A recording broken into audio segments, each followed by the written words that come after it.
आज बहुत दिन बाद डॉक्टर के पास जाने का शर्फ हासिल हुआ। जैसे ही गेट पे पहुंचा वहां का इस्तकबाल देखकर मैं हैरतज़दा रह गया। गेट पे खड़े एक बुजुर्ग ने फौरन मेरी जानिब एक बॉटल बढ़ाया और उनके कमर में थोड़ा दर्द था शायद, तो मेरे हाथ पे बोसा लेने के लिए उन्होंने कोई औजार सा रख रखा था। वहां से फारिग होकर काउंटर पे पहुंचा तो वहां बैठे एक नौजवान ने गर्दन टेढ़ी करते हुए बिना देखे मेरे बारे में थोड़ी मालूमात करनी चाहिए, जैसे मेरे रिश्ते की बात करने वाले हैं। लेकिन जैसे ही उम्मीद बढ़ी, भाई साहब ने फौरन एक पर्चा थमाते हुए रूम नंबर 13 का जिक्र किया।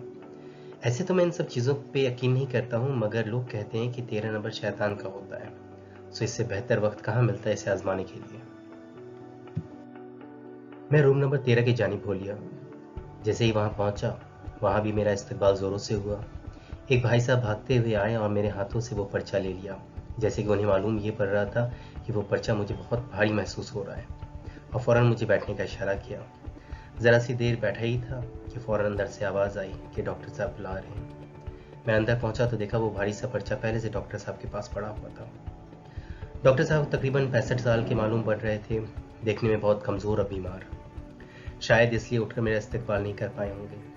हल्की आवाज़ में उन्होंने मुझसे पूछा, जी बताइए क्या तकलीफ़ है। मैंने भी अपना हाल बयां करते हुए उन्हें थोड़ी चहलकदमी करने की सलाह दे दी। वो खामोशी से मुस्कुराते हुए चाय की चुस्कियां लेते रहे और चुन चुन कर दवाइयों के नाम लिखते रहे। ऐसा मालूम पड़ रहा था कि चाय आने में जरा सी देरी है, इसलिए उन्होंने 3-4 टेस्ट करवाने को कह लिख दिया। वहां से रुखसती लेकर मैं ब्लड टेस्ट कराने पहुंचा। चहलकदमी का मशवरा मैंने डॉक्टर साहब को दिया था, लेकिन उनका आदाब तो देखिए, फौरन अपने सभी साथियों को फैला दिया। जब मैं ब्लड टेस्ट कराने पहुंचा तो भाई साहब भी चहलकदमी को निकले हुए थे। बहुत अच्छा लगता है जब आपकी खातिरदारी कोई इस तरह से करता है कि आपकी बात पे फौरन अमल ले आते हैं। खैर, 20-25 मिनट के बाद भाई साहब आए और मेरे हाथों से वो भारी सा पर्चा लेते हुए बैठने को कहा।